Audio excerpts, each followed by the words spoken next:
إن الحمد لله وحده والصلاة والسلام على من لا نبي بعده أما بعد فأعوذ بالله من الشيطان الرجيم بسم الله الرحمن الرحيم والذين يؤمنون بما أنزل إليك وما أنزل من قبلك وبالآخرة هم يوقنون أولئك على هدى من ربهم وأولئك هم المفلحون۔ اللہ پاک کی لاریب کتاب قرآن مبین کے اندر سے سورہ البقرہ کی 4 اور 5 نمبر آیت کی تلاوت کی ہے۔ بقرہ کے معنی ہے گائے یا بیل، کیونکہ اس کے اندر موسیٰ علیہ السلام کے امت کے لوگوں کا ایک تذکرہ موجود ہے۔ آپ نے پڑھا سنا ہوگا کہ ایک بچڑا ذبح کرو، گائے ذبح کرو، تو انہوں نے اعتراضات کیے۔ یہ یاد رکھیں کہ ہمیشہ حکم کے اندر جب دل نہ چاہ رہا ہو تو پھر اعتراضات آتے ہیں، سوالات ابھرتے ہیں، کجی یہیں سے ظاہر ہو جاتی ہے۔ مومن کی جو پہچان ہے وہ قرآن خود بتاتا ہے، سمینا و اطعنا۔ جب حکم اللہ کا سن لیا تو پھر اعتراض ختم ہو جاتا ہے، پھر اطاعت باقی بچتی ہے۔ اس کی آپ زندہ مثال دے لیں، ابھی اذان ہوئی، اطلاع ہے، مقصد کیا ہے؟ حی علی الصلاۃ۔ اب جو لوگ اس آواز کو سننے کے بعد سوچنے لگتے ہیں کب جائیں، کس طرح جائیں، کیا کریں، یہ ایمان نہیں ہے۔ ایمان کی وہ معیار نہیں ہے جو ہونی چاہیے، سمینا و اطعنا۔ اس میں پھر کمی آ جاتی ہے، پھر یہی بات آگے چلتے ہوئے پھر اعتراضات کا باعث بن جاتی، نکتہ چینیاں ہوتی ہیں۔ تو اس لیے یہاں جو اللہ پاک صرف بیان فرما رہے ہیں والذین یؤمنون بما انزل الیک، یہ 2-3 جملے ہیں، الذین یؤمنون بما انزل الیک، بڑی گہرائی ہے ان کی، سارا دین اسی کے اندر سمویا ہوا ہے۔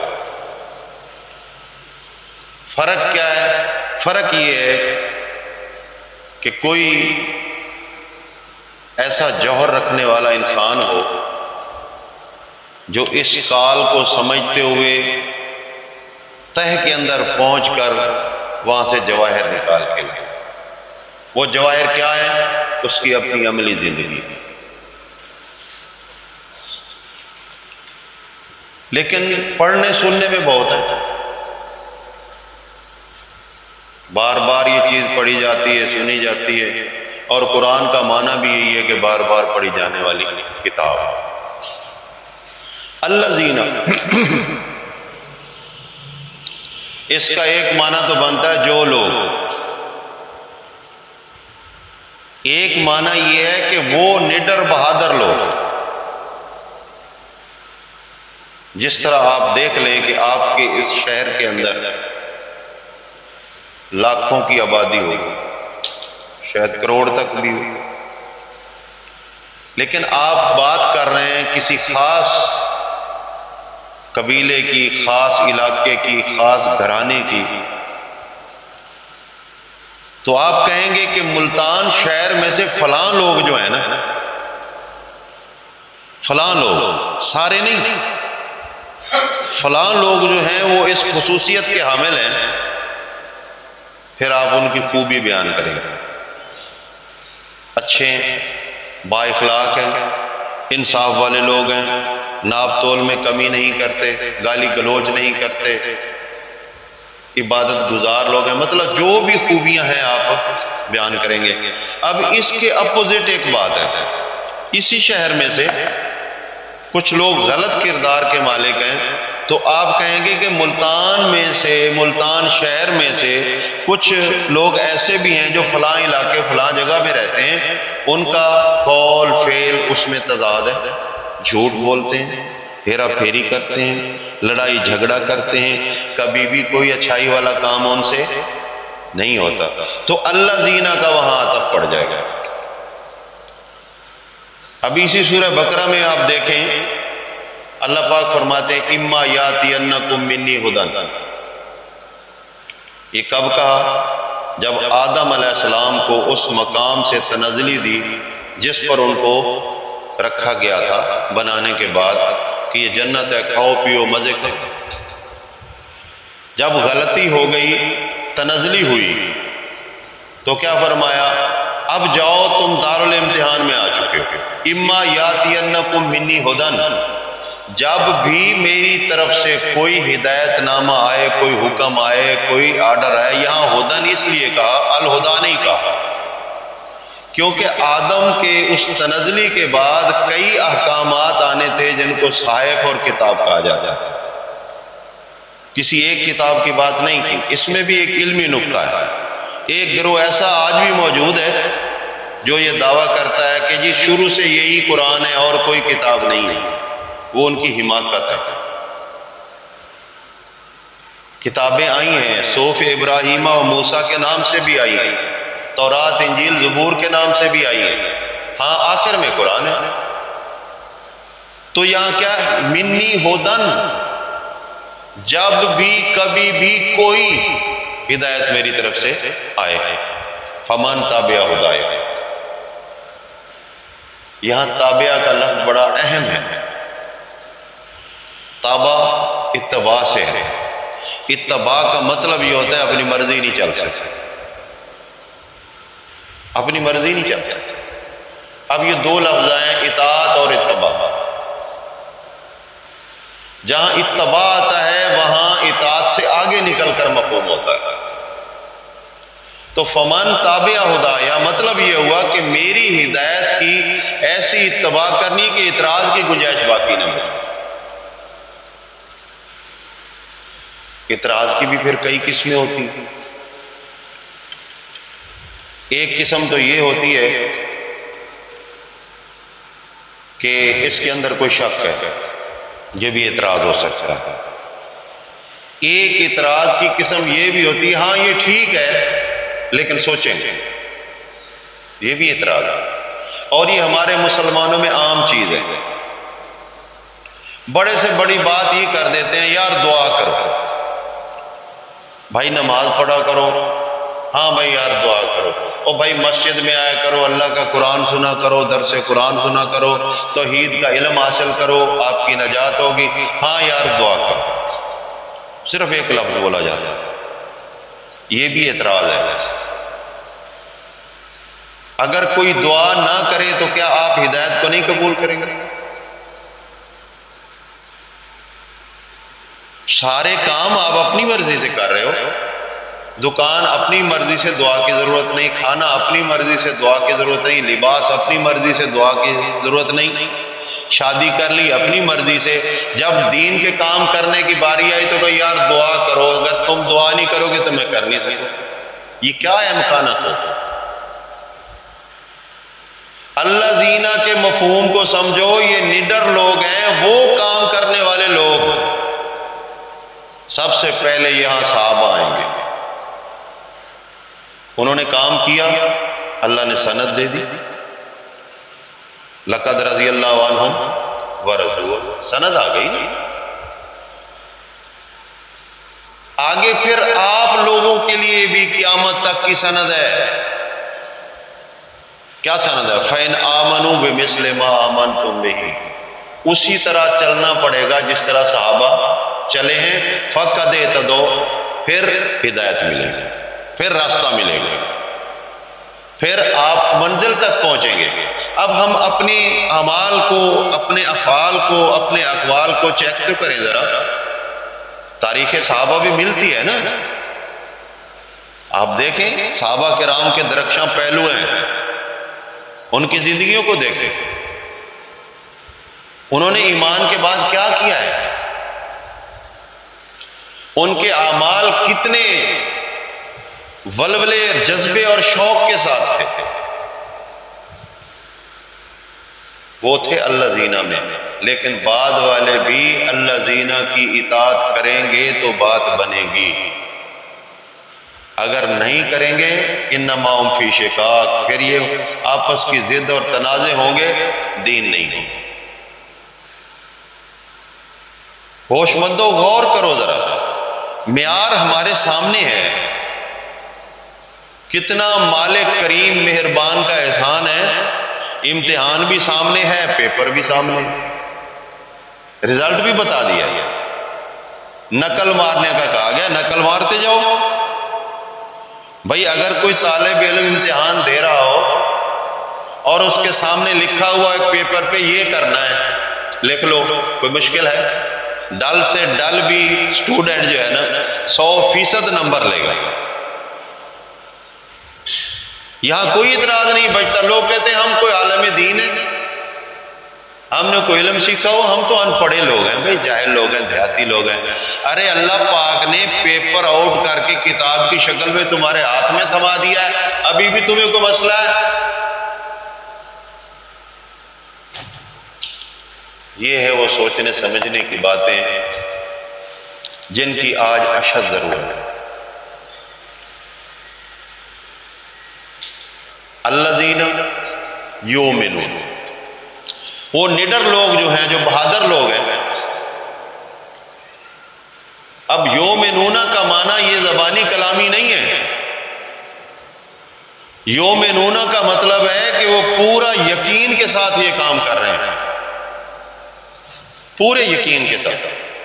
حالانکہ باقی کاموں کے اندر ہو سکتا ہے ڈاؤٹ آ جائے، میں جس کام کے لیے جا رہا ہوں ممکن ہے کوئی رکاوٹ آ جائے، دکان پہ جا رہا ہوں، کاروبار پہ، نوکری پہ، ڈیوٹی پہ، تو راستہ بند ہے، نہیں پہنچ سکوں گا، مسائل آ سکتے ہیں، لیکن اللہ پاک فرماتا ہے ان کے لیے میں نے کوئی رکاوٹ رکھی ہی نہیں ہے،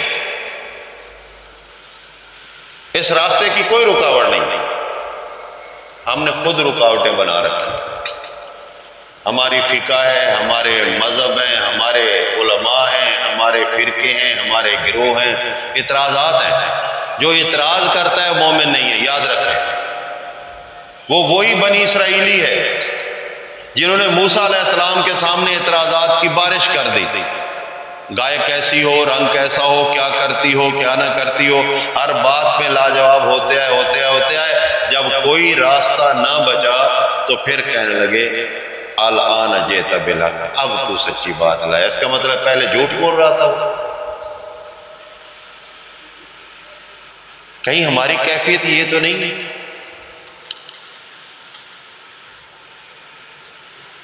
اور بھائی ایک شخص کو جہنم سے بچاؤ، ایک شخص کو، ایک سوال ہے، ایک شخص کو جہنم سے بچاؤ، مشکل ہے؟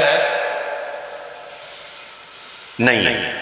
آپ سوچتے ہوں گے پتہ نہیں وہ شخص مانے یا نہ مانے، یہ بھی مشکل حل ہے کہ وہ شخص جو ہے وہ کوئی باہر کا نہیں ہے، وہ آپ خود ہو، آپ خود ہو۔ کیا یہ کرنا چاہیے؟ قوا انفسکم، تیری جان اگر جہنم سے بچ جائے تو پھر اگلا پروسیس ہے اہلیکم، الٹ چکر چل رہا ہے، ہمیں اہل کی فکر ہے، اپنی فکر نہیں ہے۔ ٹھیک ہے ذمہ داری ہے، اللہ نے دی ہے، لیکن اس کا کی ایک قاعدہ کلیہ ہے، کوئی اصول ہے۔ وہ ہمارے ہاں ایک مثال ہے، بندری بندریا کے پاؤں جلنے لگے تو اس نے بچے اٹھائے اور اپنے پاؤں کے نیچے دے لیے۔ کسی نے کہا بے وقوف، بچوں کو مار رہی ہے۔ اس نے کہا زندگی بچ گئی تو بچے اور مل جائیں گے، بچے مل جائیں گے، اگر میں ہی نہ رہی تو بچوں کا کیا بنے گا؟ ہم نے کبھی اپنی جان کا سوچا ہی نہیں ہے، ایک ہی ہمارے دماغ میں چل رہا ہے بیوی بچے بیوی بچے بیوی بچے، پتہ نہیں کیا کریں گے ہم ان کے ساتھ، بیوی بچوں کے ساتھ۔ جو ذمہ داری ہم نے ایمان قبول کر کے اپنے کندھوں پہ لی ہے اس کا کیا بنے گا؟ اس ذمہ داری کا جواب دینا پڑے گا قیامت والے دن، اور یہ عام ذمہ داری نہیں ہے۔ اللہ پاک رسولوں سے پوچھے گا، لَنَسْأَلَنَّ الَّذِينَ أُرْسِلَ إِلَيْهِمْ وَلَنَسْأَلَنَّ الْمُرْسَلِينَ، ہم ضرور رسولوں سے بھی پوچھیں گے اور جن کی طرف رسول بھیجے گئے ان سے بھی پوچھیں گے، کام کیا یا نہیں کیا، ذمہ داری پوری کی۔ یہ نہیں کہا کہ ہم ان کی بیویوں کے بارے میں پوچھیں گے، بچوں کے بارے میں پوچھیں گے، ان کے کاروبار کے بارے میں پوچھیں گے، یہ ثانوی باتیں ہیں۔ ہاں حقوق العباد بھی ہوں گے، یا الٹ کر دیا کہ حقوق اللہ معاف ہو جائیں گے، حقوق العباد معاف نہیں ہوں گے، تو ہم الٹ چل پڑیں گے۔ پیغمبروں نے سب سے پہلے کس کا حق بتایا؟ پیغمبروں کی دعوت کا جو محور تھا وہ کیا تھا؟ اللہ کا حق بندے پہ بتایا نا۔ آپ سورہ نال پڑھیں، وَلَقَدْ بَعَثْنَا فِي كُلِّ أُمَّةٍ رَسُولًا، سارے رسولوں کی بات کر دی، ہر امت میں رسول کھڑا کیا، اور اس کی دعوت کیا تھی؟ اَنِ اعْبُدُوا اللَّهَ، اللہ کا حق ادا کر دو۔ یہاں زوجین کا حق ادا ہو رہا ہے، اللہ کے حق کی کوئی پرواہ نہیں ہے۔ فساد کی اصل وجہ یہ، اضطرابی یہی وجہ سے، پریشانیاں اسی وجہ سے۔ کیوں؟ اطمینان قلب نہیں ہو رہا۔ اس کی شرط جو اللہ پاک نے دی ہے، الا بذکر اللہ تطمئن القلوب، جب اللہ کا ذکر آئے گا، اللہ کی بڑائی آئے گی، اللہ کی دعوت اٹھے گی، لوگوں کے سامنے جایا جائے گا تو دل مطمئن ہوگا۔ سب کچھ پانے کے باوجود بھی دل مطمئن نہیں ہے، کیونکہ یہ آخرت نہیں ہے، دنیا ہے۔ اسی کی طلب ہمیں برباد کیے دے رہی ہے۔ یہ غفلتیں، یہ قبولتیں، یہ انتشار، یہ اختلافات۔ ایک بہت عام محاورہ ہے کہ ایک بندہ جب کوئی کام کر رہا ہو تو اپنے کام میں اتنا مگن ہوتا ہے کہ آس پاس جو بھی ہو رہا ہے اس کو کوئی پرواہ نہیں ہے۔ اب آس پاس کون جھانکتا ہے جس کے پاس کرنے کا کام نہ ہو؟ ہمارے بچے اگر تعلیم میں لگے ہوئے ہیں تو 5-6 گھنٹے مصروف ہیں، ان کو کچھ پتہ نہیں محلے میں کیا ہو رہا ہے، اور جو کچھ نہیں کر رہے وہ گشت کر رہے ہوتے ہیں پورے محلے میں، ان کو 1-1 منٹ کی خبر ہوتی ہے، کیونکہ ان کے پاس کرنے کا کام نہیں ہے۔ اب لڑائیاں بھی وہی کرتے ہیں، نشہ بھی وہی کرتے ہیں، چوریاں بھی وہی کرتے ہیں، کیونکہ ان کے پاس کرنے کا کام نہیں۔ اسی طرح جب مومن کام چھوڑ دیتا ہے، اپنا ذمیمہ کام چھوڑ دیتا ہے، تو پھر فضولیات کے اندر پڑ جاتا ہے، کیونکہ وہ کرنا تو کچھ چاہتا ہے نا، کرنا چاہتا ہے، متحرک رہنا چاہتا ہے، تو وہ متحرک جو ہوتا ہے دوسری سائیڈ پہ ہو جاتا ہے، اصل کام کو چھوڑ دو۔ خرابی کی اصل وجہ یہ ہے۔ الذین یؤمنون، وہ لوگ جو نڈر لوگ ہیں، یقین کے ساتھ مانتے ہیں، شک کو، شبہات کو دور رکھتے ہیں، بما انزل الیک۔ یہ سٹیج اگلی سٹیج سے بھی بھاری ہے۔ جیسے آپ یہ کہہ لیں کہ ایک بندے کو اگر کوئی مقام دینا ہو تو اس کے لوازمات پہلے پورے کیے جاتے ہیں۔ لوازمات کیا یہاں بتائے کہ پہلے تو لیڈر بننا پڑے گا، صاحب کتاب کی اتباع کے اندر آپ کو اس قابل ہونا پڑے گا کہ آپ کتاب کو مس کر سکیں، کتاب کے مطابق چل سکیں، کتاب والے بن سکیں۔ اس کے لیے 2 کیٹیگریز پہلے آئیں گی۔ جس طرح اچھے مقام کے لیے کسی شخص کو تیار کیا جاتا ہے، بھائی لباس صاف کر لو، دھلا ہوا لباس ہونا چاہیے، چہرہ صاف ہو، غسل کر لو۔ پھر اگلا طریقہ کیا ہے کہ ان لوگوں کی مجلس میں جا رہے ہو، بھائی آپ ادب آداب سے جانا ہے، تاکہ وہاں یہ نہ ہو کہ یہ کوئی دہوش قسم کا بندہ ہے، اس کو اچھی مجلس کا پتہ نہیں ہے۔ اس میں ہم سارے سمجھدار ہیں۔ کوئی فنکشن دیکھ لو، ہمارے مرد ہوں عورتیں ہوں، اب تو الحمدللہ مرد عورتوں سے بھی زیادہ آگے نکل سکے اس قسم کے بناؤ سنگار کے اندر۔ کوئی بات نہیں، ٹھیک ہے، کرو، کوئی حرج نہیں۔ من حرم زینت اللہ التی اخرج لعبادہ، اللہ تعالیٰ کی جو زینت بنائی ہوئی ہے انسانوں کے لیے، اس کو کون حرام کرتا ہے؟ نہیں، کرو، اچھے کپڑے پہنو، چہرے پہ آپ جو مرضی آتا ہے لگا لو، خوشبو لگا لو، وضاقتہ بناؤ، لیکن انصاف کرو۔ آپ جس مجلس کے لیے اتنا تیار ہو رہے ہو، وہ مجلس وقتی ہے، گھنٹوں کی مجلس ہے، اور اس مجلس والوں کی نظر کے سامنے آپ اچھے لگو، آپ کی قدر و منزلت ہو، یہی مقصد ہے۔ ایک مجلس اور بھی لگنے والی ہے،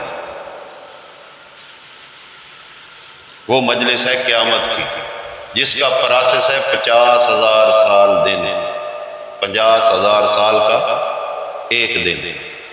اس مجلس کے اندر تمام کے تمام ہوں گے، وہاں اصل پہچان ہوگی کہ کون زیادہ اچھا ہے، کون زیادہ برا ہے۔ وہاں جانا ہے تو کون چاہے گا، آپ میں سے مجھ میں سے کون چاہے گا کہ ہماری جو شمولیت ہے وہاں وہ دہوش لوگوں کے اندر ہو جائے؟ کوئی نہیں چاہے گا نا۔ تو اس کے لیے کچھ کرنا پڑے گا۔ فنکشن کے لیے تو نہاتے بھی ہیں، لباس بھی صاف ہوتا ہے، خوشبو بھی لگتی ہے، تیاری بھی ہوتی ہے۔ یہ گھنٹوں کا فنکشن ہے، جہاں 50,000 سال کے دن کا فنکشن ہے، اس کے لیے کیا ہے؟ اور یاد رکھیے، وَامْتَازُوا الْيَوْمَ أَيُّهَا الْمُجْرِمُونَ، یہ فیصلہ ہوگا۔ یہ نہیں ہو سکتا کہ کسی رشتے کی بنا پہ کوئی کسی کے ساتھ نتی ہو جائے گا، چلو کرو یار، اس کا بیٹا اس کو بھی جانے دو، یہ اچھا آدمی ہے۔ نہیں، اگر مجرم ہے تو علیحدہ ہے، چاہے باپ کیوں نہیں ہے، بیٹا کیوں نہیں ہے، بیوی کیوں نہیں ہے، بھائی کیوں نہیں ہے، ماں کیوں نہیں ہے۔ یوم یفر المرء من اخیہ وامہ وابیہ وصاحبتہ وبنیہ، سب دور دور ہوں گے، سب رشتے ختم ہو چکے ہوں گے، اب نئے رشتے بننے والے ہیں۔ کون سے رشتے؟ اگر مومن ہے تو حوروں سے رشتے ہو رہے ہیں، اگر بھائیوں کی ضرورت ہے، مومن ہے تو بھائی جنت کے اندر انتظار کر رہے ہوں گے، نیا خاندان بن رہا ہوگا، نیا کنبہ اور قبیلہ بن رہا ہوگا۔ ہاں، اگر کوئی دنیا کے اندر خاندان میں سے اگر کوئی ایمان لے آئے تو اللہ وعدہ فرماتے ہیں کہ ہم الحقناہم، ہم ان کو ملا دیں گے، لیکن اکثریت یہ ہوگی مومن نئے خاندان میں جائے۔ تو نئے خاندان بنانے کے لیے، اس کی چاہت کے لیے، اس کی مطلب خواہش پوری کرنے کے لیے ہم نے کیا کیا ہے؟ والذین یؤمنون، یہ گمار آیا آپ کو بار بار، کیا آپ نڈر ہیں؟ الذین میں شامل ہیں، یقین والے ہیں؟ اگر ایسا ہے، تیاری ہے، پھر اگلا پروسیس کیا ہے؟ بما انزل الیک، یہ تقدیم در تقدیم ہے، پہلی سیڑھی، پھر دوسری سیڑھی، پھر تیسری سیڑھی، آپ اوپر جا رہے ہیں، تنزلی نہیں ہو رہی، اوپر جا رہے ہیں۔ بما انزل الیک، اب پھر یہ بتاؤ کہ جو اللہ کے رسول کی طرف نازل کیا گیا، یعنی یہ کتاب، اس کے قریب آئے ہو تو کس حالت میں ہو؟ کیونکہ یہ اصول ہے، لا یمسہ الا المطہرون، یہ گندے لوگوں کو قریب نہیں آنے دیتے۔ گندے لوگ کون ہوتے ہیں؟ مشرک لوگ ہوتے ہیں، اس کا اثر نہیں ہوتا ان پر۔ فاسق لوگ ہوتے ہیں، بدماش لوگ ہوتے ہیں، جن کے قول اور فعل میں تضاد ہوتا ہے، ہاتھوں میں تسبیح ہوتی ہیں اور بغل میں خنجر ہوتا ہے۔ یہ ایمان کے قاتل ہوتے ہیں. لا یمسہ، یہ مس نہیں کرتی، الا المطہرون. دوسرا صحیح معنی، عام فہم معنی، یعنی اس سے اچھے لوگوں کے علاوہ کوئی فائدہ نہیں ہوتا. آگے کیا فرمایا؟ وَبِالْآخِرَةِ هُمْ يُوقِنُونَ. یہ چوتھی سیڑھی، آپ اوپر جا رہے ہیں. تمام مراحل گزارنے کے بعد اب ایک چیز آ گئی کہ ہم مقصد کے قریب پہنچے ہیں. کہیں ایسا نہ ہو کہ سیڑھی سے پاؤں سلپ ہو جائے. ہے نا، سیڑھی سے پاؤں سلپ ہو جائے. وہ سلپ کس طرح ہوگا؟ پچھلی 3 سیڑھیوں کی صحیح حق کا جب ہم ادا کر چکیں گے تو اس سے ہمیں تجربہ ملے گا چوتھی سیڑھی پہ مضبوط رہنا. یہ تجربہ ہے.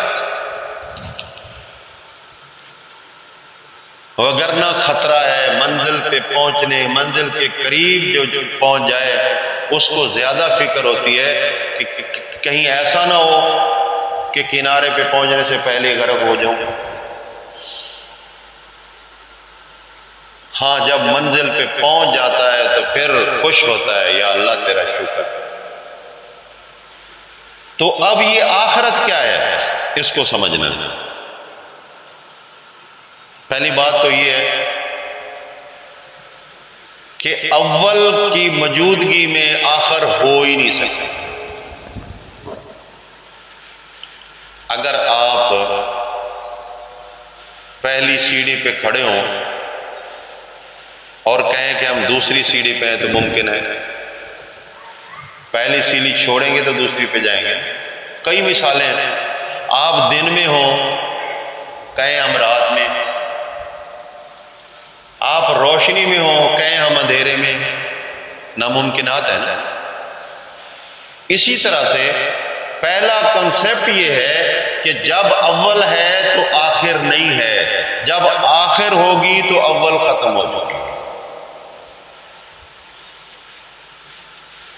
اب اول کیا ہے؟ اول دنیا. اول دنیا ہے.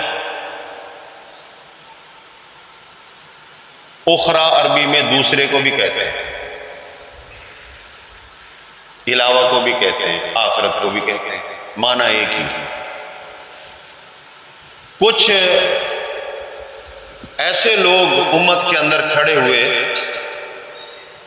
انہوں نے اس کو مختلف شکلوں کے اندر تقسیم کر دیا.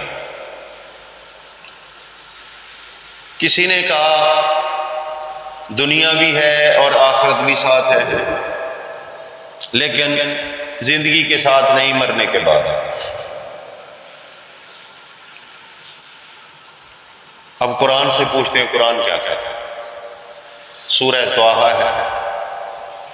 اللہ پاک فرماتے ہیں منہا خلقناکم.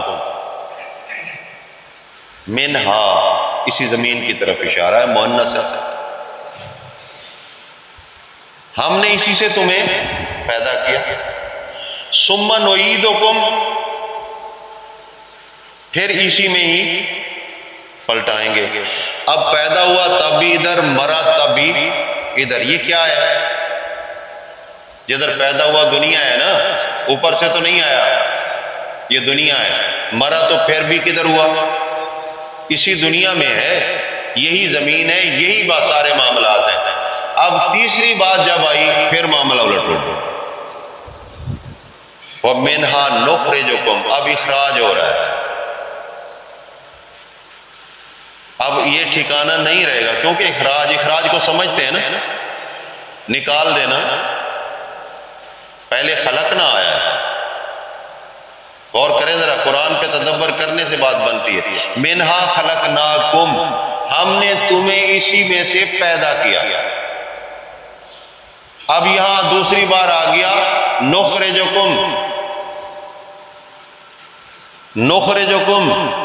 ہم تمہیں اس سے نکالیں گے. پیدا کی بات نہیں کی. تو مطلب یہ ہوا کہ اب دور بدل رہا ہے. دو پروسیس میں دور ہوئی ہے، پیدا ہونے میں، مرنے میں. وہی پروسیس ہے۔ اب تیسرے میں جو ہے دور بدل رہا ہے، تو اللہ فرماتے ہیں یوم تبدل الارض غیرہا، یہ وہ دور ہوگا کہ اس زمین کے علاوہ زمین کی کیفیت اور بنا دی جائے۔ یہ روڈ نہیں آئیں گے، یہ دریا نہیں نظر آئیں گے، پہاڑ نہیں نظر آئیں گے، یہ ٹیلے نظر نہیں آئیں گے، سب چیز برابر کر دی جائے گی۔ تو یہ ہے وہ دوسرا پروسیس جس کو آخرت کہتے ہیں۔ اچھا، کچھ لوگ ایسے ہیں، کیونکہ قیامت بھی آخرت کا حصہ ہے، جھوٹے قصے اور روایات لا کر رسول اللہ کی طرف منسوب کر دیتے ہیں کہ جب فحاشی عام ہو جائے گی تو سمجھو قیامت آ جائے گی۔ آپ کے ملک میں اتنی فحاشی نہیں جتنی فحاشی سابقہ ادوار میں تھی، عورت کا کوئی مقام ہی نہیں تھی۔ اس کو استعمال کیا جاتا تھا اپنی مرضی کے مطابق، اور عرصہ دراز سے آپ کے قریب کے ملک کے اندر ایک قانون تھا، اور اب بھی موجود ہے، جس کو کہا جاتا ہے متع۔ یہ نکاح کی ضد ہے، فحاشی میں آتا ہے، کیونکہ جائز صرف نکاح ہے، باقی ہر ذریعہ غلط ہے شریعت میں، تو وہ استعمال ہو رہا ہے۔ قیامت نہیں آئی، دنیا میں کہاں کہاں فحاشی نہیں ہو رہی، یورپ میں چلے جائیں، افریقہ میں چلے جائیں، آسٹریلیا میں چلے جائیں، جہاں آپ چلے جائیں، قیامت نہیں آئی، کیونکہ اللہ پاک نے کیا فرمایا، یہ قیامت آئے گی بغتتاً، اچانک۔ اچھا، کچھ لوگ سر پھرے اس وقت بھی تھے، رسول اللہ صلی اللہ علیہ وسلم سے پوچھتے یسألونک عن الساعۃ ایان مرساها، یہ آپ سے پوچھتے ہیں قیامت کب ہوگی کب ہوگی، بجائے جواب دینے کے اللہ فرما رہے ہیں پیغمبرن سے پوچھو فیما انت من ذکرا، تجھے اس کی کیا فکر لگی ہوئی ہے، کیوں پوچھتا ہے، کیا کیا ہے تو نے اس آخرت کے بارے میں، اپنا کام تو دیکھ۔ الی ربک منتہاہا، اس کا حقیقی علم اللہ کے پاس ہے، میرے پاس نہیں ہے۔ اب رسول اللہ یہ کہہ رہا ہے اور امتی بدبخت یہ کہہ رہا ہے کہ رسول اللہ نے کہا کہ جب یہ چیز ہوگی تو قیامت آ جائے گی، فلاں دن فلاں معاملہ ہوگا، قیامت آ جائے گی، نزول مسیح ہوگا، قیامت کی پکی نشانی بن جائے گی، دجال آئے گا، قیامت کی پکی نشانی بن جائے گی۔ او بھائی، جس کی نشانی آ جائے تو پھر وہ بغتتاً نہیں رہتی، بغتتاً نہیں رہتی۔ اب آپ دیکھیں، سورج مشرق سے نکل رہا ہے، آپ نے دیکھ لیا، ٹھیک ہے، اب یقین کر سکتے ہیں کہ 8 بھی بجیں گے، 9 بھی بجیں گے، 10 بھی بجیں گے، 12 بجے زوال بھی ہوگا، اس کے بعد پھر یہ ڈلنا شروع ہوگا، یہ پھر اتنے بجے جا کے غروب ہو جائے گا، وہ ساری باتیں آٹومیٹک ٹھیک ہو جائیں گی، کیونکہ سورج طلوع ہو چکا ہے۔ اب سورج طلوع ہی نہیں ہوا تو جو بھی قیاس کریں گے آپ کا غلط ہوگا۔ شرط کیا ہے؟ سورج طلوع ہونا۔ اب شرط یہ ہے کہ جو کچھ رسول اللہ صلی اللہ علیہ وسلم نے بیان کیا ہے تو وہ آخرت یعنی قیامت کے شروع ہونے کے بعد کا پروسیس ہے، پہلے کا نہیں ہے، پہلے کا نہیں ہے۔ اچھا، پھر آپ دیکھیں قرآن کہتا ہے کہ ایک دابۃ الارض، زمین میں سے ایک جانور نکلے گا، دابہ کہتے ہیں چلنے والا، انسان بھی ہو سکتا ہے، حیوان بھی ہو سکتا ہے۔ لوگ کہتے ہیں یہ قیامت کی نشانی ہے، بھائی قیامت کی نشانی نہیں ہے، قیامت یہاں سے شروع ہو چکی ہے، آپ کو کیا پتا ہے؟ قرآن نے کتنے اس کے پروسیس بتائے ہیں۔ اب دیکھیں زمین پہ زلزلہ بھی آ رہا ہے، انسان بھی موجود ہے، اذا زلزلت الارض زلزالہا، یہ قیامت کا حصہ ہے نا۔ واخرجت الارض اثقالہا، یہ زمین کے اندر سے سارے چھپے ہوئے نوادرات جو ہیں یہ ساری باہر نکال دے گی۔ آگے انسان کیا کر رہا ہے؟ وقال الانسان ما لہا، کیا ہو گیا، کیا ہو گیا، زمین کو کیا ہو گیا؟ حق تو یہ تھا کہ انسان مر جاتا، نہیں، انسان کو یہ قیامت کی جو ابتدا ہے یہ دکھائی جا رہی ہے۔ جب انسان کو ختم کرنا ہے تو پھر قرآن اس کا دوسرا انداز بیان کرتا ہے. قرآن کہتا ہے حملت الارض والجبال فدکتا دکتا واحدہ، یہ ایک طرف زمین اٹھائی جائے گی، دوسری طرف پہاڑ اٹھائے جائیں گے، پھر ان کو ٹکرا دیا جائے گا، یہ ریزہ ریزہ ہو جائیں گے. تو انسان تو چیز ہی کیا ہے جہاں پتھر ریزہ ہو جائے گا. تو یہ قیامت کے مراحل ہیں، نشانیاں نہیں ہیں. اچھا جو کچھ ہو رہا ہے یہ معاشرے کے اندر چلتا آ رہا ہے. وہ جی جب اولاد والدین کی نافرمان ہو جائے گی تو قیامت آ جائے گی. تو اب میں سوال کرتا ہوں کہ قیامت کیوں نہیں آئی؟ نوح علیہ السلام کا بیٹا پیغمبر باپ کا نافرمان ہے، قیامت تو نہیں آئی. جب جھوٹ عام ہو جائے گا تو آج سے 1450 سال پہلے قرآن کہتا ہے جھوٹ تھا، اس لیے اللہ نے فرمایا لعنت اللہ علی الکاذبین، جھوٹوں پر اللہ کی لعنت ہے. تو اس کا مطلب ہے جھوٹ اس وقت بھی تھا. بھائی قیامت کا کسی کو کوئی پتہ نہیں ہے، خود محمد رسول اللہ صلی اللہ علیہ وسلم کو بھی پتہ نہیں ہے، فرشتوں کو بھی پتہ نہیں ہے. قیامت کا پتہ صرف اللہ کو ہے. لا یجلیھا لوقتھا الا ہو، اللہ کے سوا اس کو ظاہر کوئی کرنے والا ہے ہی نہیں. تو یہ جھوٹے قصے کہانیاں، یہ قیامت کی اور آخرت کی اور نشانیاں اور فلاں اور فلاں اور فلاں، یہ سب بناوٹی ہیں، گڑنتو ہیں. یہ ایمان رکھنا پڑے گا کہ قیامت کا پتہ اللہ کو ہے، کب آنی ہے کوئی پتہ نہیں. اسی کے ساتھ پھر آپ یہ بھی نظریہ صحیح کر لیں گے کہ جو نظریہ موجود ہے کہ عیسیٰ علیہ السلام آئیں گے، 40 سال رہیں گے، پھر اس کے بعد ان کو موت آئے گی، پھر قیامت آئے گی، نہیں، یہاں تو تعین ہو گیا. تو جو 40 سال عیسیٰ علیہ السلام رہیں گے، اگر ایسی بات ہو تو پھر سارے کافر مومن نہ بن جائیں، ان کو پتہ ہے آگے تو قیامت ہے. نہیں، بلکہ ایک روایت کے اندر آتا ہے اللہ کے رسول صلی اللہ علیہ وسلم نے فرمایا کہ قیامت جو جب آئے گی تو اکثر کافر اور نافرمان لوگوں پہ آئے گی. اللہ پاک مومنوں کو اس وقت ختم کر دے گا، موت دے دے گا، مومن اپنی طبیعی موت مر جائیں گے.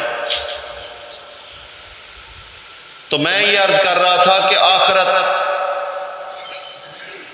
چوتھا سٹیپ ہے، اس کے اندر بہت کچھ ہے. بالآخرت ہم یوقنون. اب یوقنون کا پچھلے 3 سٹیپ کے ساتھ تعلق ہے. یقین کے ساتھ ان لوگوں کے ساتھ شامل ہونا ہے. کون لوگ؟ جو نڈر ہیں، مومن ہیں، اللہ کے سوا کسی سے سامنے جھکتے نہیں ہیں، اللہ کے سوا کسی سے کوئی امید نہیں رکھتے، اللہ کے حکم کے مقابلہ کے اندر کسی کا حکم نہیں مانتے، چاہے اپنا نفس ہو، سیاستدان ہو، جج ہو، جسٹس ہو، کوئی بھی ہو. اللہ کا حکم مانیں گے، کسی کا حکم نہیں مانیں گے. نڈر اس کو کہا جاتا ہے جو بے خوف ہو، سوائے اللہ کے باقی سب سے بے خوف. اب دوسری صفت آ گئی کہ یقین بڑا پکا ہوگا، ان کا یقین کامل ہوگا. تیسری صفت یہ ہوگی کہ ان کا ہتھیار کتاب اللہ ہوگا، غیر کتاب اللہ سے نہیں ہو بات کریں گے.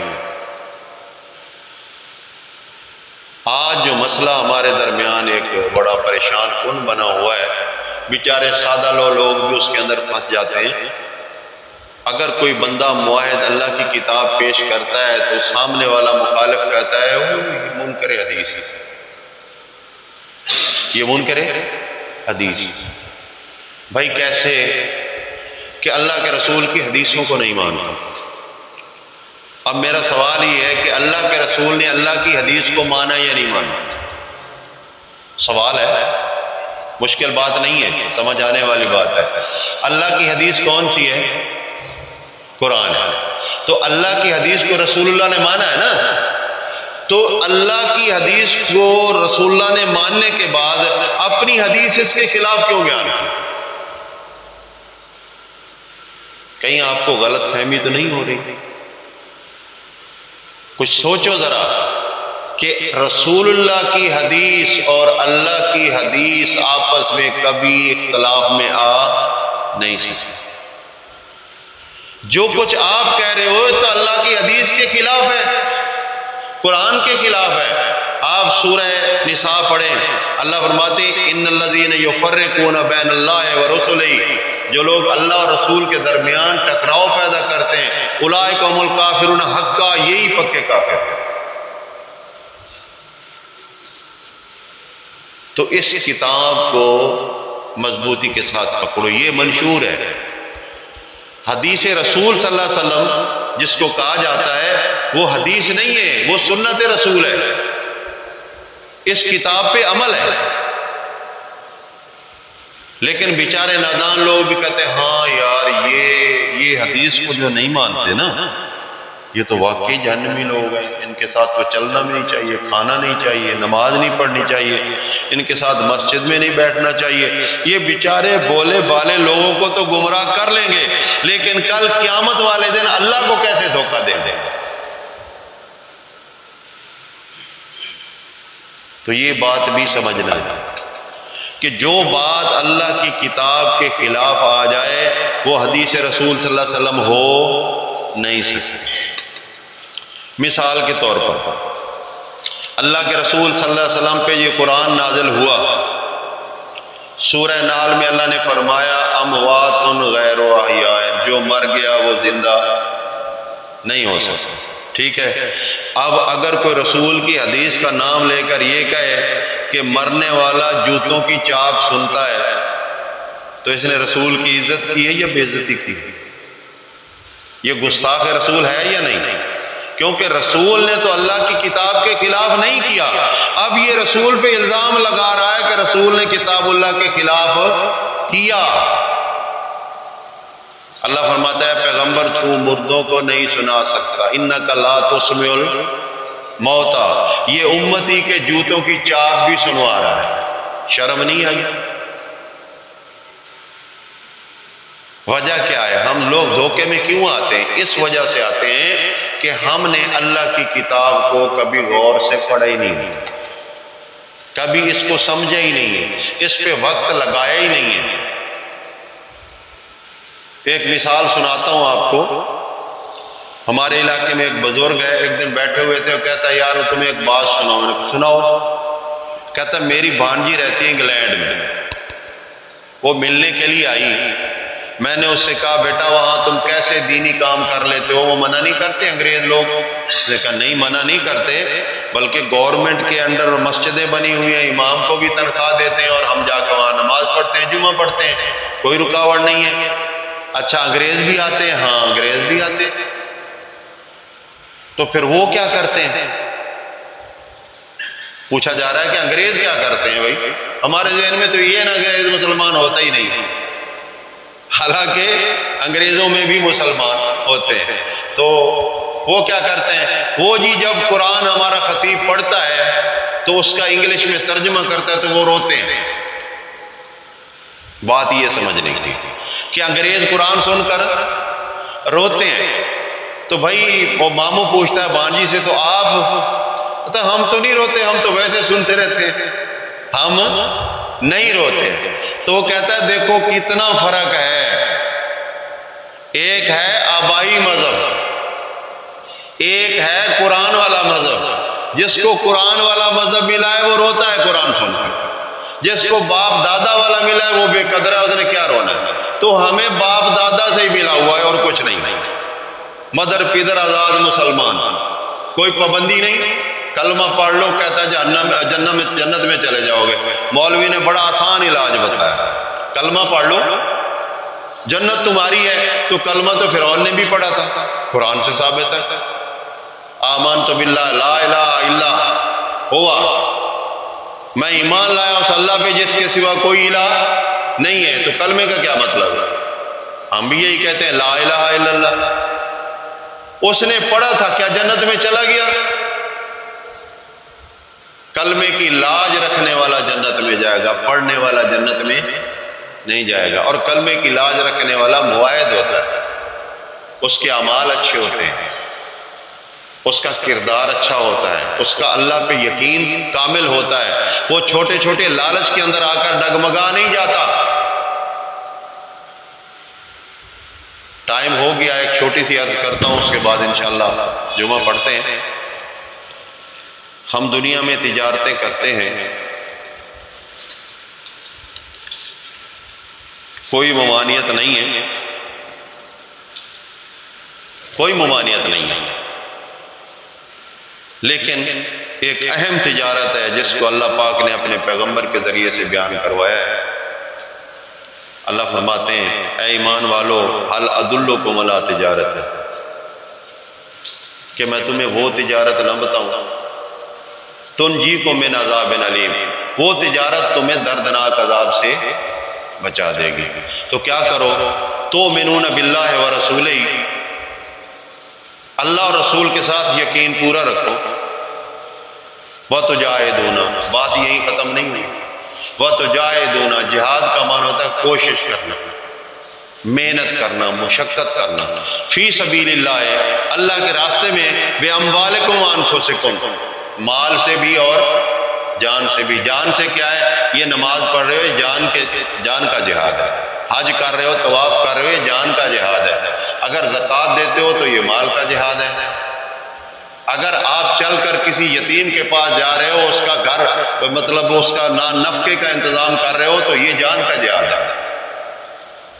تو دونوں باتیں بتائیے، اعمالی لحاظ سے مال بھی آئے گا، اعمالی لحاظ سے جان بھی آئے گی۔ اس میں عبادات ہوں گی جو جانی ہے، نماز، روزہ ہے، حج ہے، طواف ہے، اللہ کے راستے میں نکلنا ہے، دعوت دین دینا ہے، یہ جانی جہاد ہے۔ اور اس کے جو ذرائع آئیں گے آگے، وہ مال سے آئیں گے۔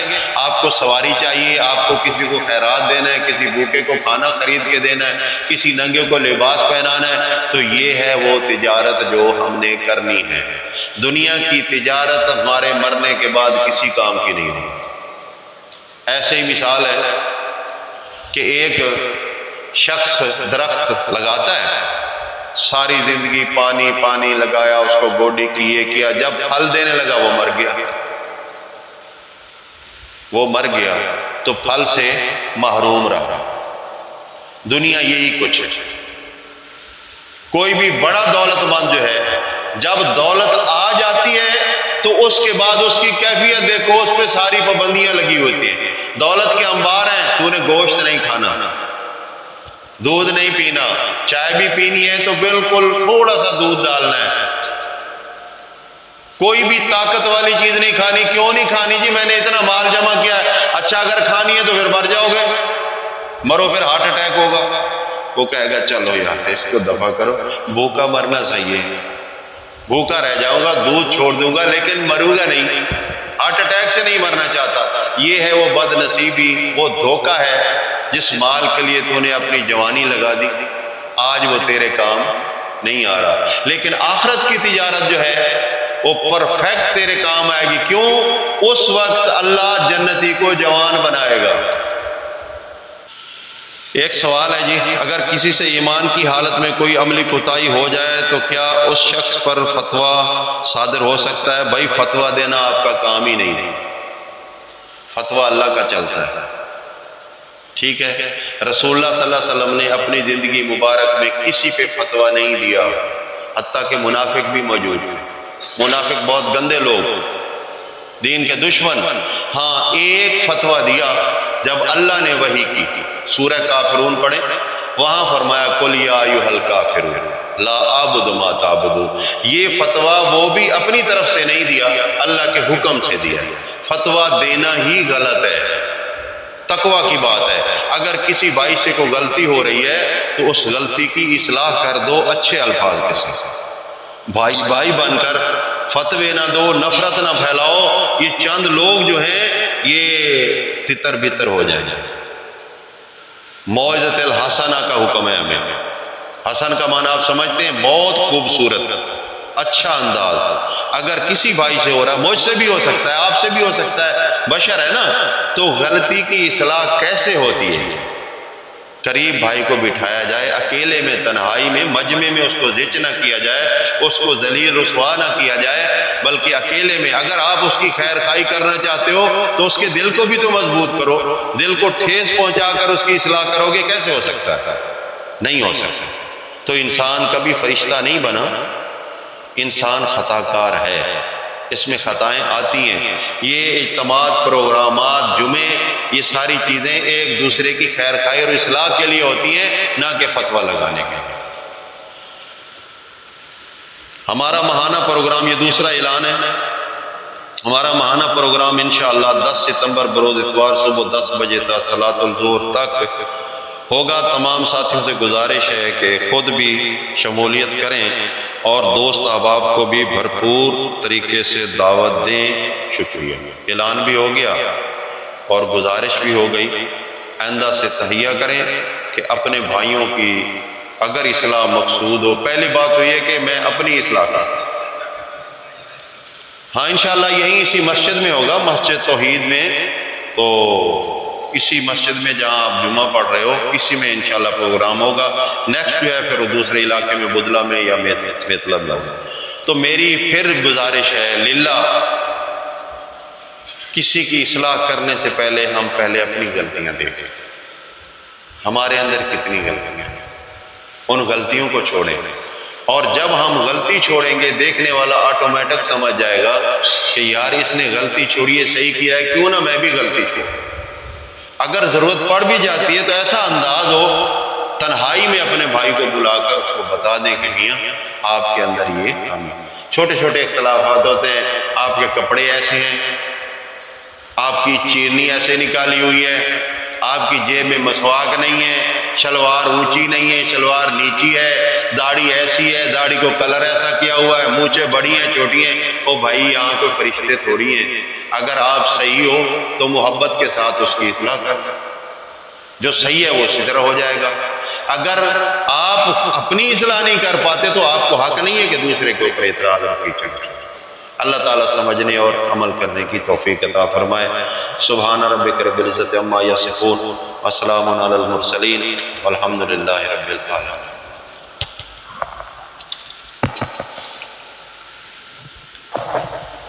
ربنا آتنا فی الدنیا حسنۃ وفی الآخرۃ حسنۃ وقنا عذاب النار۔ ربنا لا تزغ قلوبنا بعد إذ هديتنا وهب لنا من لدنك رحمة إنك أنت الوهاب۔ ربنا إننا سمعنا منادي ينادي للإيمان أن آمنوا بربكم فآمنا۔ ربنا فاغفر لنا ذنوبنا وكفر عنا سيئاتنا وتوفنا مع الأبرار۔ ربنا وآتنا ما وعدتنا على رسلك ولا تخزنا يوم القيامة إنك لا تخلف الميعاد۔ اللهم أيد الإسلام والمسلمين، اذكروا الله يذكركم فادعوه يستجب لكم ولذكر الله تعالی اعلیٰ و اکبر۔ صفحے درست کر لیں اور اس کے